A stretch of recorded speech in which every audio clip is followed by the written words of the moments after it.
আল্লাহ রাব্বুল আলামিন তিনজন পয়গম্বরের নাম বলছেন, তিনজন পয়গম্বরদের তিনটা উদাহরণ দিয়েছেন। আল্লাহ প্রথম একজন পয়গম্বরের কথা বলছেন, আইয়ুব আলাইহিস সালাম। কি নাম? মুগ্ধ উচ্চারণ করেন, বলেন কি নাম? সবাই বলেন কি নাম? আইয়ুব আলাইহিস সালাম। আইয়ুব আলাইহিস সালাম কেমন অসুস্থ ছিলেন আপনারা তো জানেন, শুনছেন না? আইয়ুব আলাইহিস সালাম অসুস্থ আর অসুস্থ। আল্লাহ রাব্বুল আলামিন বলছেন এই অসুস্থতার মধ্যে একদিন আইয়ুব আল্লাহর কাছে ডাক দিল। ডাক দেওয়ার পরে আল্লাহর কাছে কি বলল? আল্লাহ কোরআনে বলছেন, ও আইয়ুব ইদনাদা রাব্বাহু আন্নী মাসানি ইয়াদুররু ওয়া আনতা আরহামুর রাহিমিন। আমার আল্লাহ বলছেন আইয়ুব আল্লাহর কাছে একদিন ডাক দিল। কেন ডাক দিল? আইয়ুব আলাইহিস সালাম অসুস্থ। আস্তে আস্তে তার পাড়াবাসী চলে গেছে, বলে না এই লোকের আশপাশে থাকা যাবে না। তার আশপাশ থেকে ফ্যামিলির লোকেরা চলে গেছে, আত্মীয় স্বজন চলে গেছে, কেবল আছে তিনজন। কয়জন? ভালো করে গভীর মনোযোগ দেন। তার স্ত্রী আছে আর দুই বন্ধু আছে, আর কেউ তার আশপাশে নাই। স্ত্রী তাকে হাত ধরে ধরে কোরআন সাক্ষ্য দিচ্ছে, তাকে বাথরুম করাতে নিয়ে যায়। আর তার দুই বন্ধু আছে, এই দুই বন্ধু একজন সকালবেলা আসে, আসার পরে খাবার পৌঁছায় দেয়, দেওয়ার পরে সন্ধ্যাবেলা পর্যন্ত ওই আইয়ুবের সাথে গল্প টল্প করে তাকে সাহস যোগায়। এরপরে সন্ধ্যাবেলা আরেক বন্ধু আসে খাবার নিয়ে, সকালের বন্ধু চলে যায়, এই বন্ধুটা ফজর পর্যন্ত থাকে। এই দুই দোস্ত আর আইয়ুব আলাইহিস সালামের স্ত্রী ছাড়া কেউ নাই। অনেক দিন পেরিয়ে যাওয়ার পরে আইয়ুব আলাইহিস সালামের যখন সব অঙ্গে ঘা হয়ে গেল, পাসরা হয়ে গেল, সব অঙ্গের মধ্যে তার এক্সিমার মতো, তার এটা স্কিনের রোগ। এই রোগ ছড়াতে ছড়াতে মুখ পর্যন্ত যখন চলে আসছে, একদিন সকালের বন্ধু যখন বিকালবেলা চলে যাবে, তখন ওই বিকালের বন্ধুকে ডেকে নিয়ে বলছে যে, দোস্ত দুনিয়ার অনেক মানুষের রোগ হলো আবার ভালো হয়ে গেল, আমরা আইয়ুবের পাশে এতদিন ধরে আছি, কিন্তু একটা কথা তোকে বলবো করে বলি নাই, আজকে তোকে বলেই ফেলি। কি কথা? সাথে সাথে সে বলল, আইয়ুব নিশ্চয় এমন কোন গুনাহ করছে, এমন কোন অপরাধ করছে যেটা আমরা জানি না, এই জন্যই আইয়ুব ভালো হয় না। যদি এত বড় অপরাধ না হতো আইয়ুব তো ভালো হয়ে যেত আমাদের মনে হয়। আইয়ুব আলাইহিস সালাম জানলার পাশে এই কথা বলেছে। আইয়ুব আলাইহিস সালাম এই কথা শুনে ফেলছেন। শোনার পরে হৃদয়ের মধ্যে ধাক্কা লাগছে, হারে আমার বন্ধুরা বলে আমার নাকি এমন কোন গুনাহ থাকতে পারে যেই গুনার কারণে আমাকে নাকি আল্লাহ ভালো করছে না। হৃদয়ের মধ্যে ব্যথা লেগে গেছে।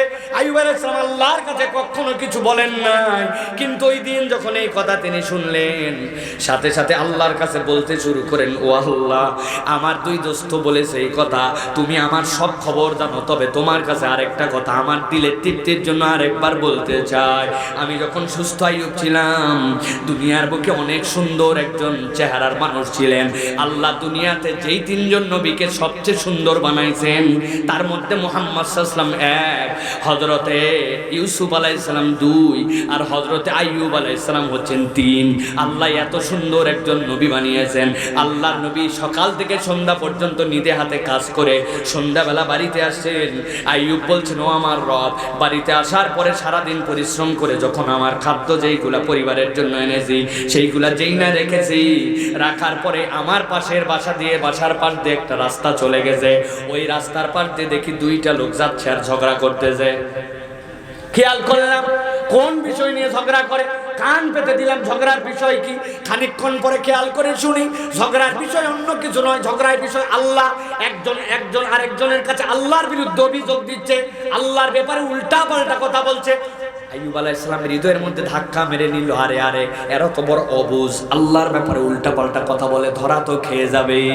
সাথে সাথে আইয়ুব আলাইহিস সালাম চিন্তা করলেন তাদেরকে বাহিরে যে নিবৃত করবেন, কেননা কথা বলতে বলতে এক বান্দা আরেক বান্দার সাথে আল্লাহকে গালি দিয়ে বসে ফেলেছে।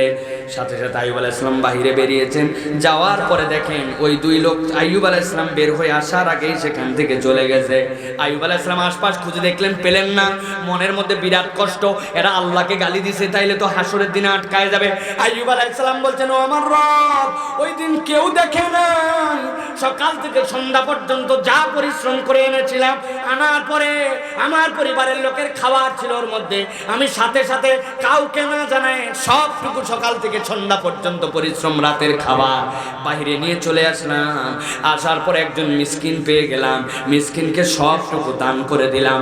আর নিয়ত করলাম মনে মনে, ও আমার আল্লাহ, যেই ব্যক্তি না বুঝে ভুল করে আপনাকে গালি দিয়ে গেছে, চিনি না জানি না কে, তাদেরকে দেখিও না, কিন্তু কান তো শুনেছে গালি দিয়েছে, আপনার কাছে ধরা পড়া লাগবে, তাদের পক্ষ থেকে আমি আইয়ুব এইটুকু সাদাকা করে দিলাম, আপনি মেহেরবানি করে আপনার ওই বান্দাকে মাফ করে দিয়ে। আইয়ুব আলাইহিস সালাম বলছেন, আল্লাহ, যেই লোকটা অপরের আযাব মাফ করানোর জন্য নিজের দিনের কামাই দিয়ে দিল, সেই লোকের ব্যাপারে বন্ধুরা বলতেছে এমন কোন পাপ নাকি করছে যেই পাপের কারণে নাকি তার রোগ ভালো হচ্ছে না। সাথে সাথে আল্লাহকে ডাক দিয়ে ফেললেন। আল্লাহ তার ডাক এমন পছন্দ করেছেন, কথা আইয়ুবের কিন্তু আল্লাহ নিজের কালাম হিসেবে প্রকাশ করলেন। আল্লাহ বলছেন, ওয়া আইয়ুবা ইয নাদা রাব্বাহু আন্নী মাসানি আদ-দুররু ওয়া আনতা আরহামুর রাহিমিন।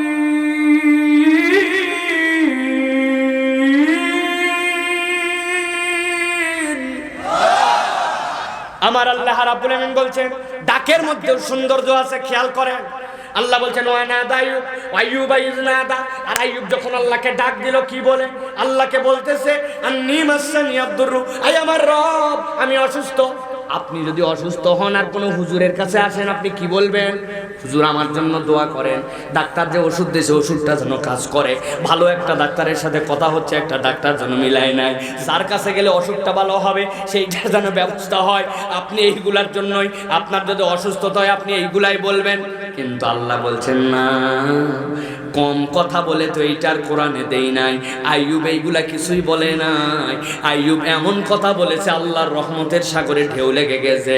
আইয়ুব বলেছে, আল্লাহ আন্নী মাসানি আদ-দুররু, আমি অসুস্থ, কিন্তু আপনার কাছে বলে রাখলাম, ওয়া আনতা আরহামুর রাহিমিন, দয়ার সাগর তো আপনি। আল্লাহু আকবার। আমাকে ভালো করে দেন, রোগ উপশম করেন, কিভাবে ভালোভাবে ব্যবস্থা করেন, কিচ্ছু না, আমি অসুস্থ, আপনি দয়া করতে পারেন। আল্লাহ বলছেন, আইয়ুবের এই ডাক আল্লাহর কাছে এমন ভাবে কবুল হলো। আইয়ুব আলাইহিস সালামের স্ত্রী আইয়ুব আলাইহিস সালামের হাত ধরেছে, ধরার পরে আইয়ুব আলাইহিস সালামকে বাথরুমে নিয়ে গেছে। বাথরুম থেকে কেবল মাত্র আইয়ুব বের হয়েছেন, দূরে বসে আছেন স্ত্রী, বাইরে বের হলে হাত ধরে ধরে নিয়ে আসবেন, কিন্তু আইয়ুব আলাইহিস সালাম আসে না। চিন্তা করতেছে স্ত্রী, কিরে আমার স্বামী কি বাথরুমেই পড়ে গেল নাকি? কিন্তু ঘটনা তো ভিন্ন ঘটে গেছে। আইয়ুব যেই না বেরিয়েছেন, দুইজন ফেরেশতা আইয়ুবের কাছে আসছে। আসার পরে বলছে, হে পয়গম্বর, জানি অসুস্থ, কিন্তু আপনার পাটা কি এই পর্যন্ত একটু উঠাতে পারবেন কিনা, গোড়ালিটা উঁচু করতে পারবেন কিনা? কেন? বলে আল্লাহ বলেছেন, আল্লাহ কোরআনে বলছেন, উরকুদ বিরিজিলিকা হাযা মুগতাসালুম বারিদুন ওয়া শারাব। আপনি আপনার গোড়ালি দিয়ে একটু বাড়ি দেন, আল্লাহর কারিশমায় পানি বের হলো, ওই পানিটা একটু মাথার মধ্যে দেন। যেই না মাথার মধ্যে দিয়েছেন, 1 সেকেন্ডের মধ্যে আইয়ুব আলাইহিস সালাম তার 18-19 বছরের যৌবনে যেরকম সুন্দর ছিলেন, আল্লাহ 1 মুহূর্তে আইয়ুবকে সেরকম আগের মানুষ বানায় দিয়েছে। আইয়ুব আলাইহিস সালাম আসে না, বউ চিন্তায় পড়ছে। খানিকক্ষণ পরে তাকায় দেখছে একটা লোক আসতেছে, ঠিক তার স্বামীর মতো দেখতে, ওই রকমই যুবক। কাপড় টান দিয়ে বলছে, হে যুবক, আপনি কি আমার স্বামীকে দেখছেন নাকি? আমার স্বামী ইয়ংকালে আপনার মতোই ছিল। আইয়ুব আলাইহিস সালাম বলছেন, ঘুমটা উঠাও, কি উল্টা পাল্টা বলো, আমি তো সেই লোক। সুবহানাল্লাহ, কিভাবে কি? বলে আমার আল্লাহ একটু আগে রহমতের সাগরের পানি আল্লাহ রাব্বুল আমিন আমার মাথায় দিয়েছেন, আর আল্লাহ রাব্বুল আমিন আমাকে আগে আইয়ুব বানায় দিয়েছে। আল্লাহ রাব্বুল আমিন বলছেন, যেই না আইয়ুব আলাইহিস সালামের এই ঘটনা ঘটলো, আইয়ুব আলাইহিস সালামকে আল্লাহ রাব্বুল আমিন বললেন, আপনাকে তো এইটুক দিয়ে আমি আল্লাহ রাব্বুল আমিন সন্তুষ্ট নয়, আপনাকে আরো দিতে চাই। আল্লাহ রাব্বুল আমিন কুরআনুল কারীমের মধ্যে বলছেন, ফাস্তাজাবনা লাহু ফাকাশাফনা মা বিহি মিন দুররিন ওয়া আতাইনাহু আহলাহু ওয়া মিথলাহুম মা'হুম রাহমাতাম মিন ইনদিনা ওয়া যিকরা লিল আবিদিন।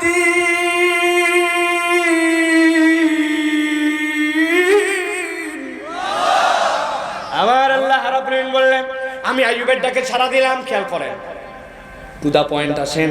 ফাস্তাজাবনা লাহু, আমি আইয়ুবের ডাকে সাড়া দিলাম। ফাকাশাফনা মা বিহি, আমি আমার বান্দার রোগ ভালো করে দিলাম। মিন দুররিন, যা অসুস্থতা ছিল। ওয়া আতাইনাহু আহলাহু, আর আমি তার পরিবার পরিজনকে ফিরায় দিলাম। ওয়া মিসলাহুম মাআহুম, যা যা দিয়েছি আল্লাহ রাব্বুল আমিন অনুরূপ আরো বান্দাকে দিলেন। সুবহানাল্লাহ। মুফাসসিররা ব্যাখ্যা করছেন, আল্লাহ আইয়ুবকে বললেন ডানে তাকা। তাকা, কি দেখতে পান? বলে ডান দিকে দেখতে পাই একটা গমের স্তূপ। চোখ নামান, চোখ নামায় নিয়েছেন। আল্লাহ উপর দিয়ে একটা মেঘ পার করে দিলেন। বলেন এবার তাকান, আবার ডানে কি দেখতে পান? গমের স্তূপ যা ছিল আল্লাহ তৎক্ষণাৎ সবগুলা সোনায় রূপান্তর করে দিয়েছে। বামের দিকে তাকান, আমি আমার বানানো কথা বলতেছি না, তাফসিরে কাবির, তাফসির ইবনে আশুর এর মধ্যে পড়ে দেখতে পারেন। ওই আল্লাহ রাব্বুল আমিন বলছেন বামে তাকান, কি দেখতে পান? আমি বামে জব দেখতে পাই, চোখ সরান, সরাইছে। এবার আবার তাকান, একটা মেঘ উপর দিয়ে চলে গেছে, সবগুলাকে আল্লাহ রূপা বানায় দিয়েছেন। আল্লাহ রাব্বুল আমিন বলছেন আল্লাহ এমন নিয়ামত আইয়ুবের মধ্যে ঢুকায় দিলেন। আল্লাহ বললেন হাদা মুক্তাসালুন বারিদুন ওয়া শারাব, এইটার বদৌলত আইয়ুব একমাত্র পয়গম্বর মুহাম্মদ সাল্লাল্লাহু আলাইহি ওয়াসাল্লাম সুন্দর ছিলেন, কিন্তু মুহাম্মদ সাল্লাল্লাহু আলাইহি ওয়াসাল্লামের গায়ে কখনো কোনো জান্নাতের টিড্ডি এসে সোনার উপর পাখা নিয়ে কামড় দেয় নাই। এটা নবীর শানের সাথে ছিল না। হযরতে ইউসুফ আলাইহিস সালাম সুন্দর ছিলেন, নারীরা দেখার পরে সহ্য করতে পারে নাই, লেবু না কাটে নখ কাটছে। কিন্তু আইয়ুব আলাইহিস সালাম এমন পয়গম্বর যার শারীরিকভাবে আল্লাহ এমন সৌন্দর্য দিয়ে দিলেন, জান্নাতের টিড্ডি যেইগুলো আমাদের ঘাস ফড়িং, এইরকম ফড়িং দুইটা সোনার পাখা নিয়া আইয়ুবের গায়ের মধ্যে এসে চুমু দিত। কি জন্য দিলেন? অনেকেই চিন্তা করছেন কি ব্যাপার, আইয়ুবের ঘটনা শুনে আমাদের লাভ কি? এখানকার লাভ বলার জন্য আল্লাহ রাব্বুল আমিন নিজেও বলে রেখেছেন। লাভ কি বান্দা? আমি যে তোমাকে বললাম ফাস্তাজাবনা লাহু, উত্তর দিলাম। ফাকাশাফনা মা বিহি মিন দুররিন, ভালো করে দিলাম। ওয়া আতাইনাহু আহলাহু, তার পরিবার ফেরত দিলাম। পরিবার ফেরত দেওয়ার তাফসীরটাও মজার। আইয়ুব আলাইহিস সালাম রাগ করে একদিন বউরে বলছিলেন আমি যদি ভালো হই, তোমার যে আচরণ আজকে দেখলাম 100টা বাড়ি লাগাবো। কয় বাড়ি? রাগ করে বলছে। এখন আইয়ুব আলাইহিস সালাম যে শক্তিশালী হয়েছে, এক বাড়ি দিলেই তো বউ কেল্লা পথে। উনি চিন্তা করছে ভালো তো হলাম কিন্তু বউ তো হারালাম, কারণ আল্লাহর কাছে ওয়াদা করছেন উনি তো 2 নম্বর করতে পারবে না। আল্লাহ বলছেন টেনশন করেন না, আমি টেনশনও দূর করে দিচ্ছি। কি দিয়ে মারবেন বলছিলেন নাকি? না। কত জোরে? না, 100টা শলাকা নেন, ঝাঁটার কাঠি এক জায়গায় করেন, করার পরে পিঠের মধ্যে বাড়ি লাগান। 100টা মারাও হয়েছে, হুকুম আদায় হয়েছে, আপনার বইয়েরও কিছু হয় না। আমার আল্লাহ রাব্বুল আমিন বলছেন ওই বান্দাকে আমি রব্বুল আমিন তার পরিবারকে ফেরত দিয়ে দিলাম, আমি রব্বুল আমিন তার ডাকে সাড়া দিয়ে দিলাম। আল্লাহ বলছেন এই যে আইয়ুবের ঘটনা শুনলা তোমরা এতক্ষণ, কি লাভ? আল্লাহ বলছেন ওয়াযিকরা লিল আবিদিন, আমি এমনি এমনি এই ঘটনা শুনাই নাই। আল্লাহ বলছেন আমার আব্দ যারা হবে, আমার গোলাম যারা হবে, আমার বান্দা যারা হতে পারবে কিয়ামত পর্যন্ত নবী জানায় রাখেন এর মধ্যে থেকে তাদের জন্য স্মরণ আছে। তার মানে কেউ যদি আব্দের পাসওয়ার্ড একবার খুলে নিতে পারে, আইয়ুবকে আল্লাহ যেরকম বিপদ থেকে উদ্ধার করেছেন, ডবল নিয়ামত দিয়েছেন, ধন সম্পদ দিয়েছেন, পরিবারকে ফেরত দিয়ে দিয়েছেন, দুনিয়ার সুন্দরতম মানুষের রূপান্তর করেছেন, কেউ যদি আল্লাহর প্রকৃত আব্দ হতে পারে, ওই আল্লাহ এখন থেকে কিয়ামত পর্যন্ত তার বান্দাকে ওই নিয়ামত দিতেই থাকবে। সুবহানাল্লাহ। তাহলে আমাদের হতে হবে কি? আব। বলেন 1 নম্বর গুণের নাম কি? আব। বলেন না, বলেন না। কোরআন খোলার পরে তো আমরা সূরা ফাতিহা স্বীকার করি সেটা, ইয়াকা না'বুদু ওয়া ইয়াকা নাস্তাইন, আপনারই কেবল ইবাদত করি, আপনার কাছে সাহায্য চাই, ঠিক কি না? কিন্তু ভোটের সময় একটু খালি উল্টা পাল্টা করি, আল্লাহ আপনি মাইন্ড করেন না। অমুক ভাইয়ের চরিত্র ফুলের মতো পবিত্র, নামাজ পড়েনি বিগত 40 দিন, ফজরের জামাতে 1 ওয়াক্ত আছে না, তার পিছে ছুটছে আর মনে করছে উনি আমাকে খাওয়াবে। উনি যদি নেতা হয় একটা চাকরি হবে, উনি যদি নেতা হয় এলাকার কালভার্ট বানানোর কন্ট্রাক্টরিটা আমাকে দিবে, দিলে গা আমার বাড়ির ছাদটা হবে, ছাদটা হলে গা আমার একটুখানি চলাফেরার স্ট্যান্ডার্ড হবে। উনি উনারে বানাইছে মাহবুব, ঠিক কিনা? না না, আল্লাহ বলছেন বান্দারে সব গোলামের মাবুদ সেই আল্লাহ। ওই আল্লাহ বলছেন ওয়া যিকরা লিল আবিদিন। আইয়ুবকে আল্লাহ যেরকম নিয়ামত দিয়ে ধন্য করেছেন, তোমাকেও দিবেন একবার তুমি গোলামের মতো গোলাম হও, ঠিক কি না? গোলামের মতো গোলাম আমরা হই না, আল্লাহর প্রতি আস্থা থাকে না। একবার মিশরে বিরাট দুর্ভিক্ষ, মানুষজন টেনশন যে আমাদের কি হবে। লোকজন পরামর্শ বসছে, আলেম ওলামাও আছে ওর মধ্যে, যে আমাদের কি হবে কি হবে, আলোচনা করতেছে 1 বছর আমরা কেমনে বাঁচবো। ইতিমধ্যে দেখে কি যেখানে বসে আছে ওর পাশ দিয়ে একটা ছেলে আকাশেতে লক্ষ্য তারা চাঁদ কিন্তু একটা রে, এইরকম গান ধরেন, এরকম গান আছে না আমাদের, কোনো মানে নাই টানে নাই কিছু নেই, এরকম একটা গান গাচ্ছে আর চলে যাচ্ছে মিশরে। মিশরে তো আর বাংলা গান গায় নাই, এটা বোঝানোর জন্য বললাম।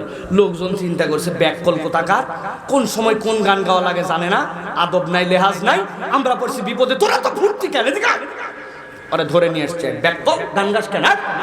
বলে আমার ইচ্ছা হয়েছে আমি গান গাইছি। আপনার কি? আপনার কি মনে, তুমি জানো না মিশরের অবস্থা, খানা নাই খাদ্য নাই কিছু নাই, কোন দিক যাবে কেমনে যাবে, মানুষের টেনশন, ব্যাককল করে গান গাছ।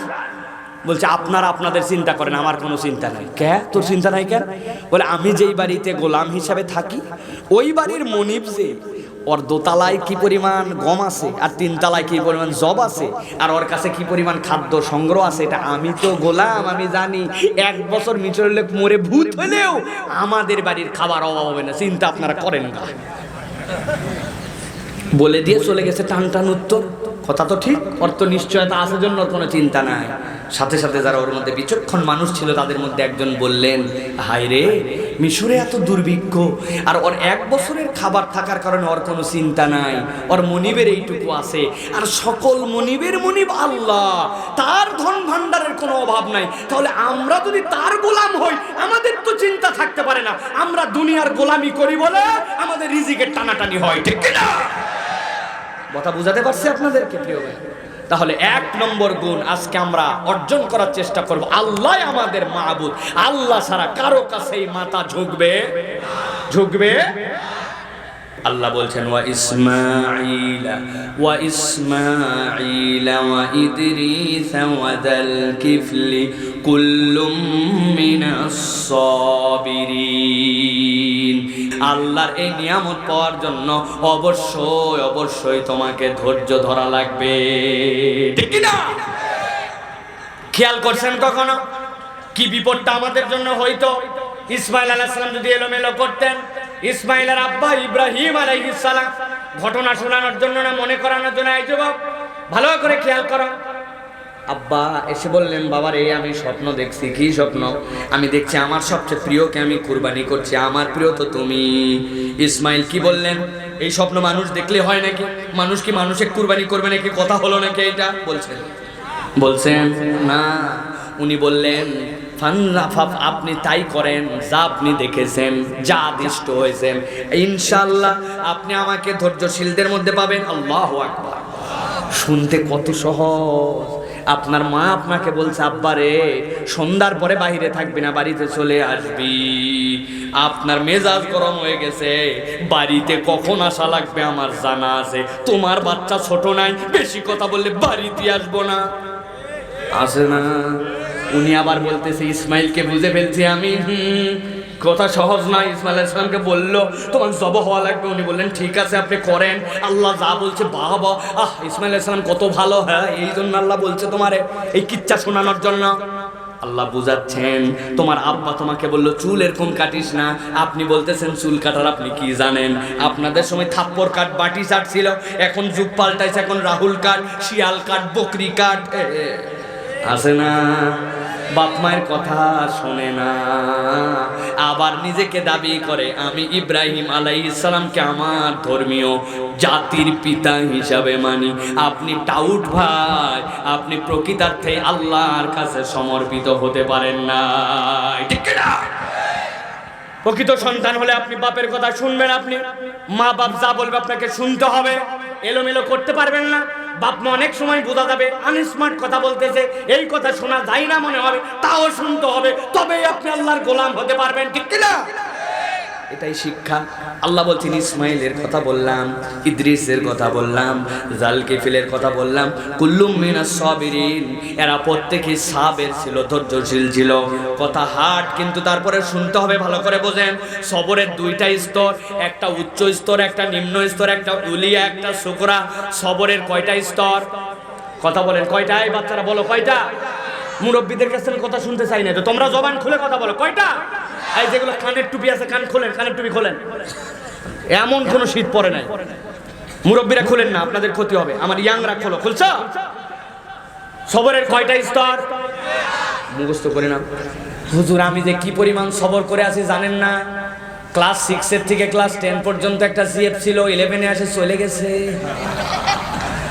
বুকের ভিতরে এক বুক কষ্ট, ধৈর্য ধরে আছে হুজুর। এটা সবর। আমার অসুখ হয়েছে অনেকদিন ধরে, আল্লাহর কাছে সাহায্য চাচ্ছি আমি। বাচ্চা কাচ্চা কথা শুনতেছে না, তারপর আল্লাহকে বলতেছে আমি সবর ধরে আছি। মনে করছেন হ্যাঁ এইগুলা ক্ষুদ্র সবর, কিন্তু প্রকৃত সবর আপনি বুঝেন নাই। প্রকৃত সবর হচ্ছে আল্লাহ যা আপনাকে করতে বলেছেন, দুনিয়ার সবাই যদি সেখান থেকে আপনাকে ফিরায়, আপনি কারো কথা শুনবেন না। আর আল্লাহ যা করতে আপনাকে নিষেধ করেছেন, দুনিয়ার সবাই যদি আপনাকে করতে বলে, আপনি এইটা করবেন না। এইটার নাম হচ্ছে আস-সাবরুল উলিয়া। ঠিক কি না? আপনাকে আপনার শরীর বলতেছে নামাজ না হলেও হবে, আপনার অর্থনীতি বলতেছে সুদের মধ্যে যাও, আপনাকে আপনার চোখ বলতেছে এটা দেখে ফেল, রাতের অন্ধকার বলতেছে হাত দিয়ে নড়াচড়া কর, ডান বাম গুগল করে সার্চ করে এটা দেখে ফেল। কেউ দেখতেছে না, কিন্তু কেউ না দেখুক, আমার আল্লাহ চোখকে এটা দেখতে হারাম করেছেন, আমার আল্লাহ অর্থনীতিতে সুদকে হারাম করেছেন, আমার আল্লাহ আমার 14 জনের বাইরে এই পর্দাকে আমার জন্য অন্যকে দেখানো হারাম করেছেন। দুনিয়া একদিক, আপনি একদিক। আপনি যদি আল্লাহর বিধানে ধৈর্য ধরতে পারেন, ওটাই হচ্ছে আপনার জন্য প্রকৃত সবর। ঠিক কি না? এদিকে 2-4টা দান খয়রাত করে, ওদিকে সুদের কারবারের সাথে জড়িত আছে। এরকম লোক আছে না ভাই? এত বড় দাড়ি সুন্নত রাখছে, কিন্তু আল্লাহর বিধান ওই ফরজটা মানে না, উনি সুদের সাথে ব্যাপকভাবে জড়িত। বিরাট বড় হাজি সাহেব, এরকম লোক নাউযুবিল্লাহি মিন যালিক, দাদনে টাকা লাগায়, আছে না? আমার 1000 মাহফিল শুনবেন, প্রত্যেক মাহফিলে আমি এই কথা বলে থাকি। এসে বলছে চাচা 2,000 টাকা দেন, টাকা নাই। শর্ত ডিস্টার্ব করিস না চাচারে, বিরাট বিপদে আছে, 2,000 টাকা দেন। বললাম টাকা নাই। খানিকক্ষণ পরে বলছেন মনে করছেন এমনি এমনি টাকা নিব নাকি, 2,000 টাকা দেন। আজকে কি বার? বুধবার। আগামী শনিবার দিন আপনাকে 2250। বেকুব কোথাকার, মানুষের হাতের টাকা থাকে নাকি? বাড়ির চল। বাড়িতে নিয়ে চলে গেছে, যাওয়ার পরে 2,000 টাকা দেওয়ার পরে আবার বলছে লাগলে আরো 1,000 দিতে পারবো, তোর চাষিও কিন্তু এই ব্যবসা করে। ঘরের বসে থেকে এমনি কি করবে, কিছু বুঝি খাটাচ্ছে। তবে যা করবি তাড়াতাড়ি কর। ছোট দিনের বেলা মাগরিবের নামাজ কিন্তু মসজিদে যাই ধরবো আমি, আসরের নামাজ পড়ে বাড়িতে আসে দাদনে টাকা লাগায়, সুদে টাকা লাগায়, আবার মাগরিবের নামাজ ধরতে যায়। এইরকম দাড়ি টুপিওয়ালা মুসলমান সিরাজগঞ্জে না আছে? আপনি সবর বুঝেন না। আপনি মনে করছেন লোকজনের উপরে আমার সবর হয়ে গেছে, বাপরে বাপ, 1000 কোমরের ব্যথা, তারপরে কিছু বলি না। আমি এই সমস্যা সেই সমস্যা সবর করে আছি না। আল্লাহর বিধান যেটা নিষেধ এটা আমি করি না, আল্লাহর বিধান যা করতে হবে ছাড়ি না, এটার নাম সবর। ঠিক কিনা? তুমি একদিক, এইটা একদিক। আল্লাহ বলছেন এই জন্য আপ যারা হবে আমার, ওই আপদের জন্য আমি আল্লাহ বললাম এই গুণ অর্জন করার জন্য আল্লাহর বিধানের উপরে ইস্তেকামত থাকা লাগবে। এবার 3টা কথা জিজ্ঞাসা করব, উত্তর দেন। নামাজ পড়া কি নফল নাকি 5 ওয়াক্ত ফরজ? গালিগালাজ করা শরীয়তে জায়েজ না নাজায়েজ? মিথ্যা কথা বলা কি সুন্নত নাকি হারাম? বুঝে বলছেন তো? তাহলে এইগুলা কি আমাদের মধ্যে থাকবে না, ত্যাগ হবে? আরে ভাই মিথ্যা বাদ দেবার চলা যায়? আমরা একটা ব্যবসায়ী মানুষ, সকাল 11টার সময় বলছে আপনি আমার বোনের কাস্টমার, হুজুর সাহেব আপনাকে সিনালক বলে কেনা দামে দিলাম। এদিকে 11 জনের কাছে আগে বেচছে আর 200 টাকা আমারতে পকেট মারছে, মারার পরে বলছে কেনা দামে সিনালক বলে দিলাম, আর 11টার সময় আপনি বোনের কাস্টমার। আছে না? আপনাদের এলাকায় আছে ভাই? আহারে, হালাল মাল হালাল সবকিছু হারাম বানায় ফেললো। মিথ্যা ছাড়া বলে চলা যায় না, বলে না? মিথ্যার ফাঁদ বড় ফাঁদ। এক লোক নাকি টাকা দেয় আর দিতে চায় না। একদিন ওর বেটা বাড়িতে আছে, একজন পাওনাদার আসে বলছে, ও চাচা বাড়িতে আছে। ওই বাপ তো মনে করছে এই তো ধরা খাই গেছি রে, আব্দুল সাত্তার সাহেব বলে ডাক দিয়েছে, বাড়িতে আছে। যায় বলছে, বেটা যায় বলবি আব্বা বাড়িতে নাই। ওই যায় বলছে, চাচা টাক খুঁজতে আসেন, করছে তোর আব্বা। বলছে আব্বা বললো আব্বা বাড়িতে নাই। ঝামেলা বাড়বে না কমবে ভাই? আপনি যত মিথ্যা বলে আগানোর চিন্তা করতেছেন, আপনি পদে পদে মিথ্যা দিয়ে ঠকবেন, ঠিক কি না? আল কিযবু উম্মুজ যুনুব। বান্দা যখন মিথ্যা কথা বলতে অভ্যস্ত হয়ে যায়, তার আর কোনো কিচ্ছু করা কঠিন হবে না, সে মিথ্যার পরে মিথ্যা বলতেই থাকবে, ঠিক কি না? তাহলে মিথ্যা থাকবে না বা মিথ্যা থাকবে না বা ওয়াদা করেন থাকবে না বা মুখে গালি থাকবে না বা নামাজ পড়বো না ছাড়বো? বুঝে বলেন ভাই, বুঝে বলেন, পড়বো না ছাড়বো? আল্লাহ কবুল করুক। তাহলে দুইটা গুণের কথা বললাম, এক নম্বর আপ, আর একটা হচ্ছে সবর। সর্বশেষ আর একটা গুণ, ভালো করে গভীর মনোযোগ দেন। আল্লাহ রাব্বুল আলামিন বলছেন, এই দুই গুণের মধ্যে যখন আমার বান্দা ঢুকে যাবে, আমি আর আমার বান্দাকে কিভাবে সাহায্য করব খেয়াল করো। আল্লাহ রাব্বুল আলামিন বলছেন, ওয়াদখালনাহুম ফি রাহমাতিনা ইন্নাহুম মিনাস সালিহিন।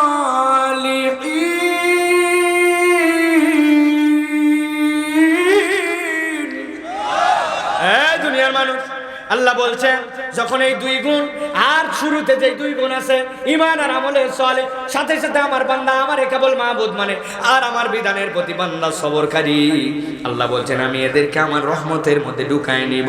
ইন্নাহুম মিনাস সালিহিন, এরাই তো আমার নেককার বান্দা।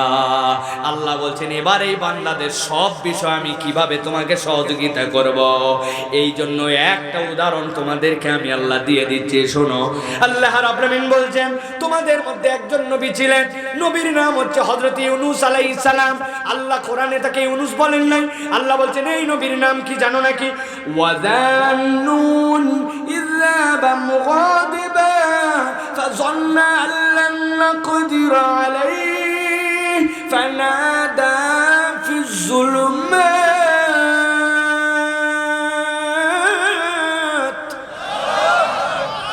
আল্লাহ কি বলছেন? গভীর মনোযোগ দেন, আমার দিকে তাকান। আল্লাহ বলছেন ওয়াযান্নুন, একজন মাছওয়ালা নবী।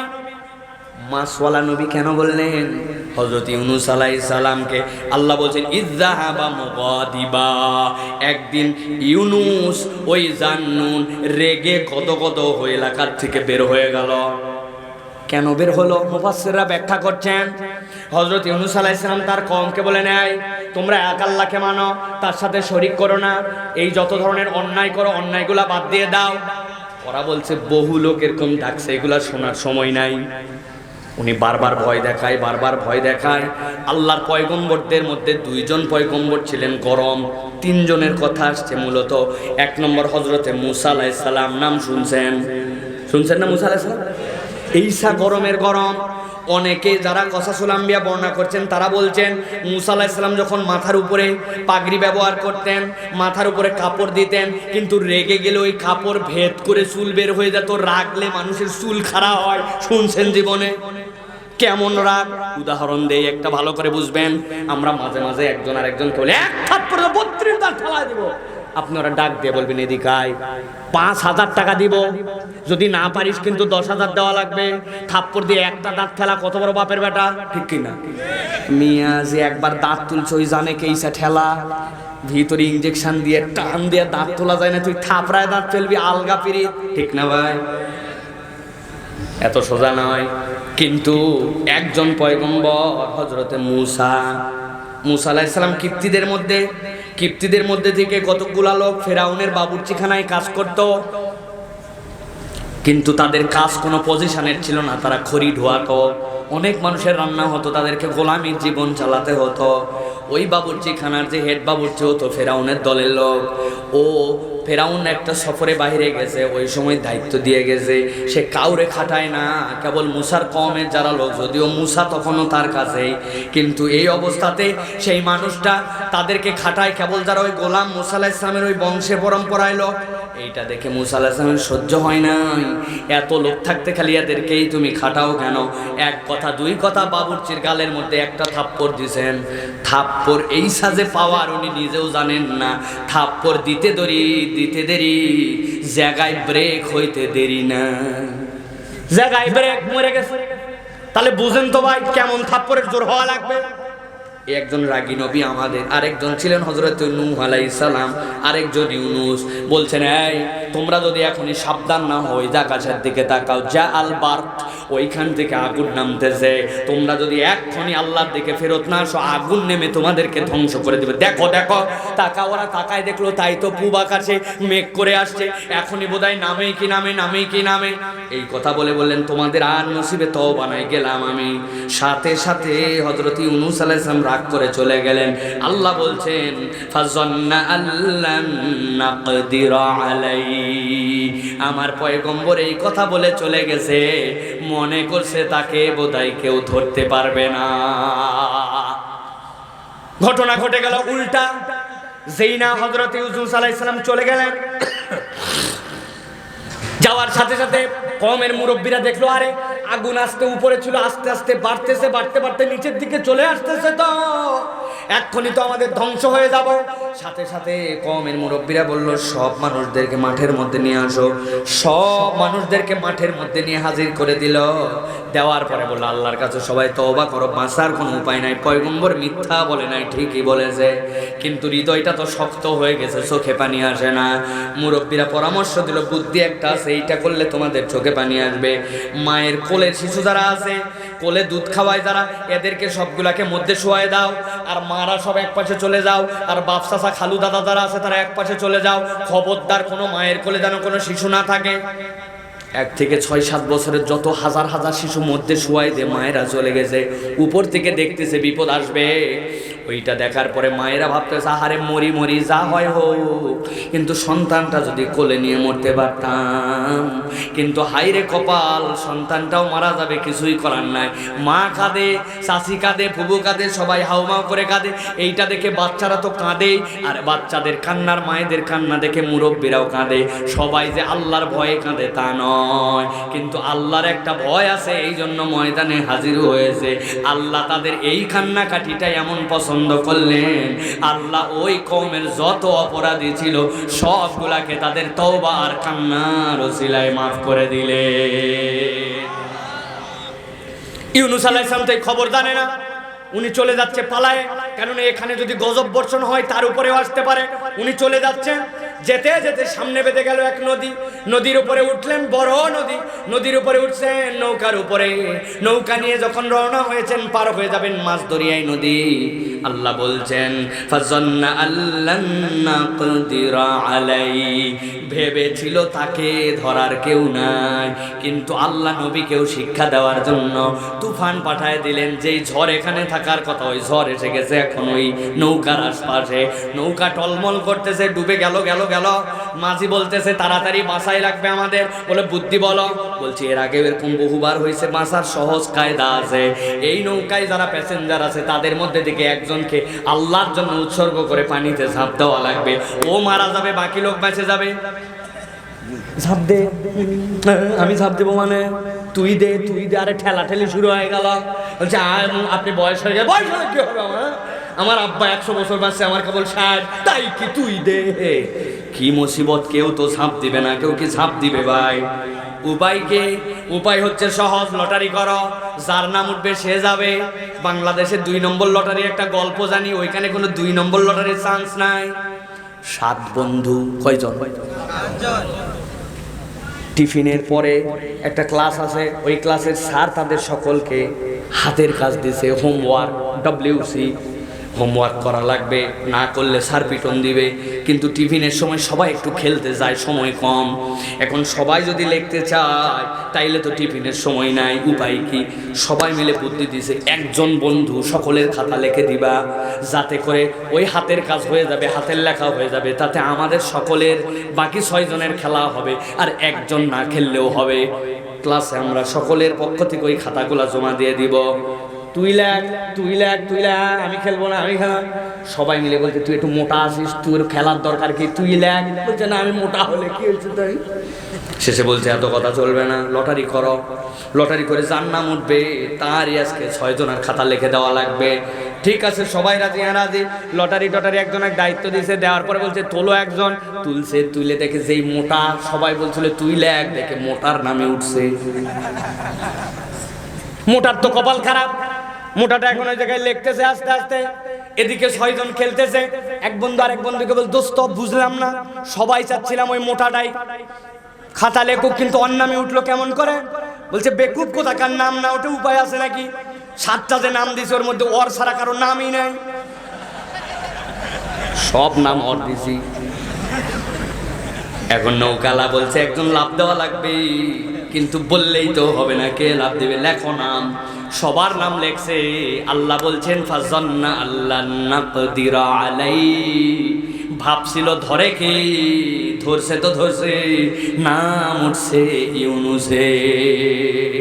লাভ দাও, লাভ দিয়ে ফেলাই দিছে সাথে সাথে, দেরি নাই, লাভ খায় ফেলা বেটা, তোর জন্য আমরা মরবো নাকি, নাম উঠছে বিদায়। আল্লাহ রাব্বুল আলামিন বলছেন ও দুনিয়ার মানুষ, ইউনুস পড়ে গেল, পড়ে যাওয়ার পরে আল্লাহ রাব্বুল আলামিন সাথে সাথে তার জন্য একটা মাছ পাঠিয়ে দিলেন, মাছ তাকে গিলে ফেললো। আল্লাহ বলছেন কোরআনুল কারীমের মধ্যে, ওই অবস্থাতেও যখন সে বিপদের চূড়ান্ত রূপে, পিছনের মানুষজন যদি জেনে ফেলে যে আহারে ওই মানুষটা আমাদেরকে বলছিল যে আমাদের উপরে গজব আসবে, ওই কওমের নীতি ছিল কেউ যদি মিথ্যা বলে প্রমাণ হয়ে যায় তার ধর থেকে কল্লা উড়াই দিবে। ইউনুস আলাইহিস সালাম বলছেন আমি তো বুঝেই বলছিলাম, আমি তো মিথ্যা বলি নাই, কিন্তু ওদের উপরে তো এটা হয় নাই, তাহলে তো আমার হত্যা হয়ে যাবে।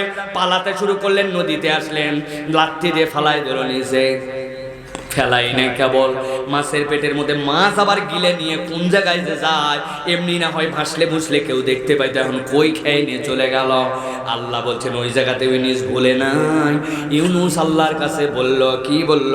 আল্লাহ বলছেন ফানাদা ফিজ জুলুমাতি আল্লা ইলাহা ইল্লা আনতা সুবহানাকা ইন্নী কুনতু মিনাজ জালিমিন।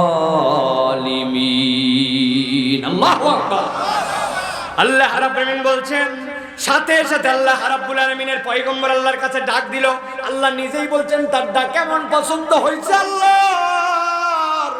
আল্লাহ বলছেন আমি কোরআনে আমার মুখ দিয়ে বলে দিলাম, ফানাদা ফিজ জুলুমাত, সে এমন এক অন্ধকারের মধ্যে চলে গেল, যাওয়ার পরে সে ডাক দিল আল্লাহ আমি যতই ভুল করি, যতই যাই করি, আল্লাহ ইলাহা আল্লাহ আনতা, আপনি ছাড়া আমার কোনো ইলাহা নাই। আল্লাহ রাব্বুল আমিনের কথা বলল, আনতা সুবহানাকা, আপনি মহান পবিত্র, ইন্নী কুনতু মিনাজ জালিমিন, নিশ্চয় আমি আমার অন্তরের প্রতি জুলুম করে ফেলেছি।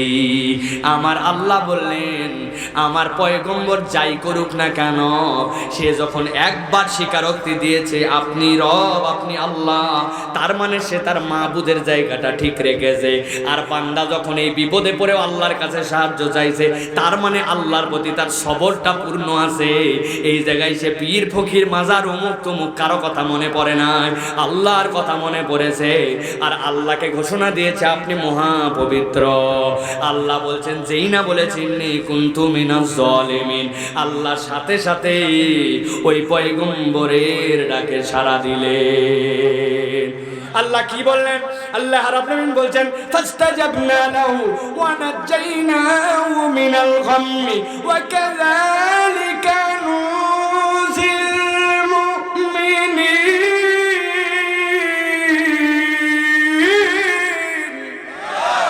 আমার আল্লাহ রাব্বুল আলামিন বলছেন ও বান্দা একবার খেয়াল কর, আমার ইউনুস যখন আমার কাছে এই কথা বলল, আমি রব্বুল আমিন তাকে বললাম ফাস্তাজাবনা লাহু, আমি শুনছি রে বান্দা, শুনছি, তুই যেখানেই থাকিস না কেন জবাব দিয়ে দিছি। ওয়া নাজাইনাহু মিনাল গাম, তার যত দুশ্চিন্তা ছিল সব দূর করে দিয়েছি।